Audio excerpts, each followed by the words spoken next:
Bonjour à tous, aujourd'hui on va s'attaquer à un concept fondamental en Python, les listes.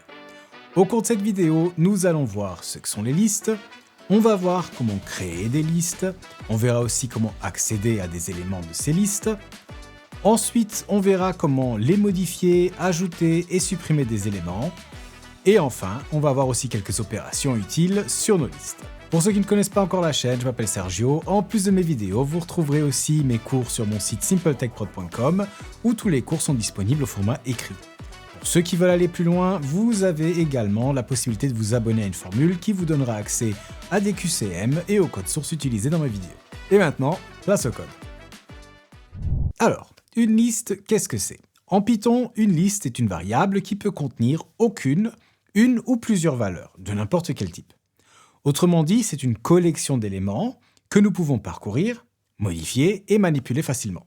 Comment peut-on faire pour créer une liste en Python? Pour créer une liste, on utilise des crochets et on place les éléments à l'intérieur, séparés par des virgules. Donc par exemple, si on regarde notre code et qu'on veut créer une liste vide, on peut faire la chose suivante, liste vide est égale, et donc on avait dit qu'on utilise des crochets. Maintenant si j'imprime ça, print liste vide, et qu'on lance notre programme, vous voyez qu'on a bien notre liste vide qui s'affiche. On peut aussi créer une liste avec plusieurs éléments du même type. Donc par exemple, si je veux une liste de nombres, donc là j'efface juste ce print, on va faire liste de nombres, et là on va prendre à nouveau nos crochets, et on va séparer les différents nombres par une virgule. Donc par exemple 1, 5, 20, 35 ou 45, pardon, etc.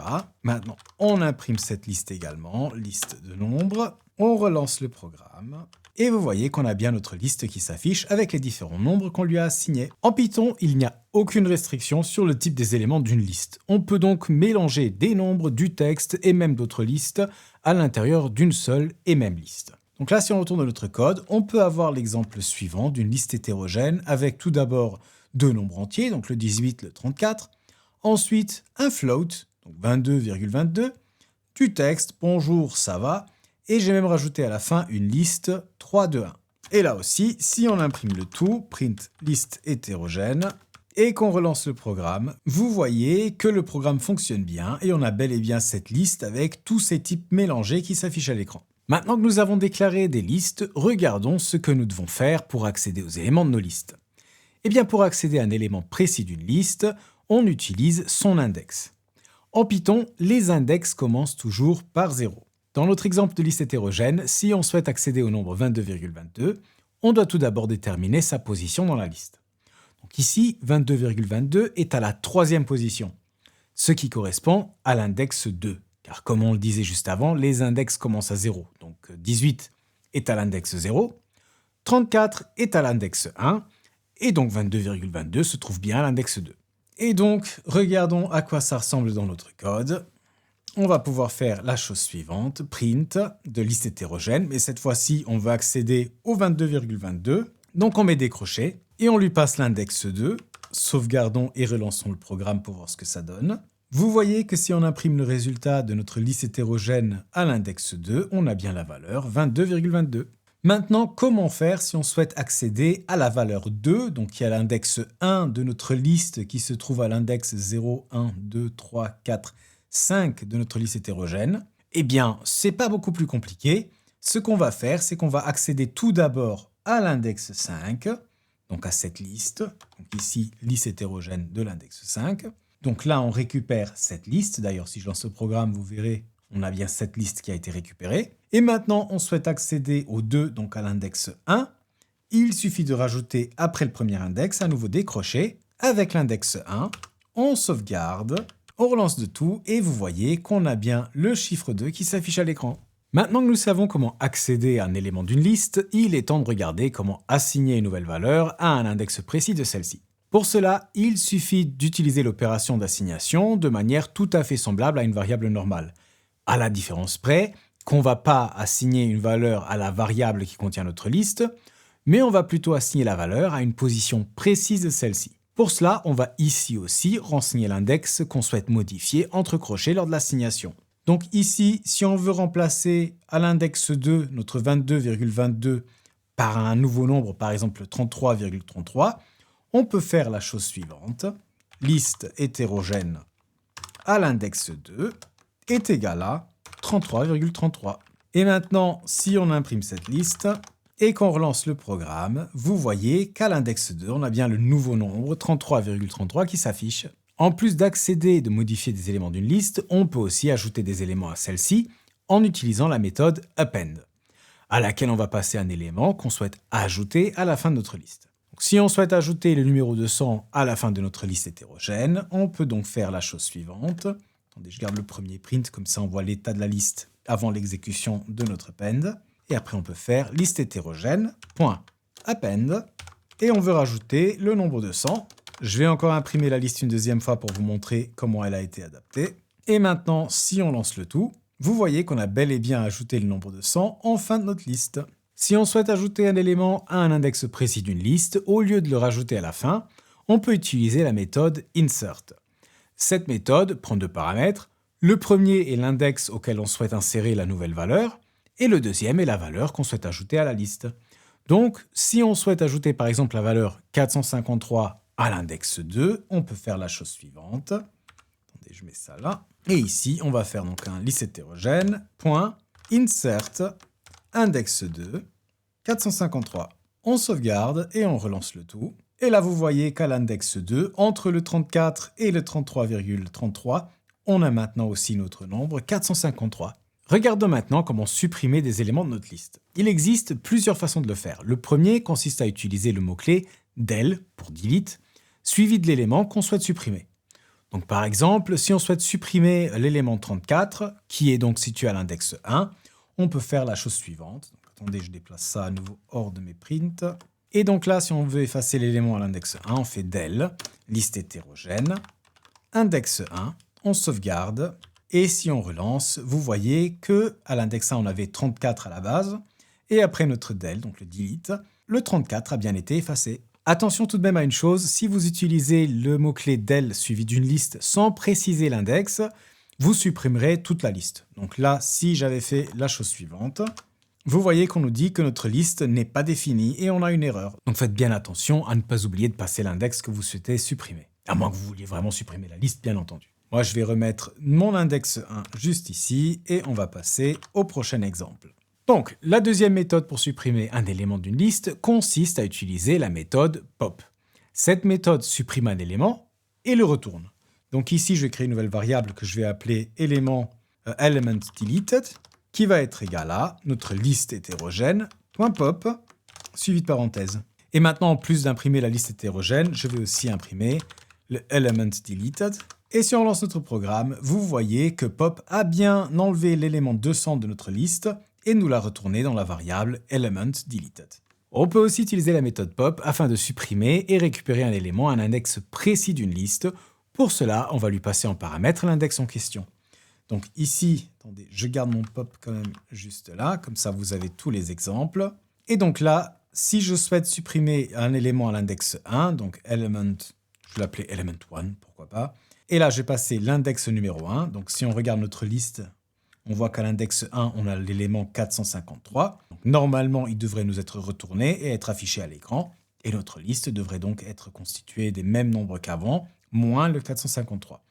Lançons tout ça et regardons le résultat. Non, attendez, j'ai imprimé le mauvais élément, donc element 1. Maintenant, on peut relancer notre programme. Et là, vous voyez que le pop 1 nous renvoie bien l'élément à l'index 1, donc le 453, et qu'il l'a bien supprimé de notre liste.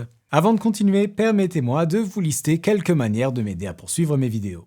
Pour commencer, si vous avez appris quelque chose jusqu'ici, faites-le moi savoir en likant la vidéo et en me laissant un petit commentaire. Et n'oubliez pas de vous abonner si vous ne voulez pas rater la suite de ce cours. Pour ceux qui veulent me soutenir financièrement ou qui veulent avoir un accès au code et au QCM, c'est sur simpletechprod.com que ça se passe. Et si vous voulez un suivi un peu plus rapproché avec une séance de 30 minutes individuelle en visioconférence par mois, où vous pouvez poser vos questions concernant mes cours, l'abonnement premium est fait pour vous. Et maintenant, retournons à nos listes. Avant de clôturer ce chapitre, il y a encore plein d'opérations utiles que nous pouvons utiliser avec nos listes et que j'aimerais vous montrer. Tout d'abord, Python nous met une manière très simple d'accéder aux derniers éléments d'une liste sans connaître sa taille à disposition. Pour cela, il suffit d'utiliser des index négatifs.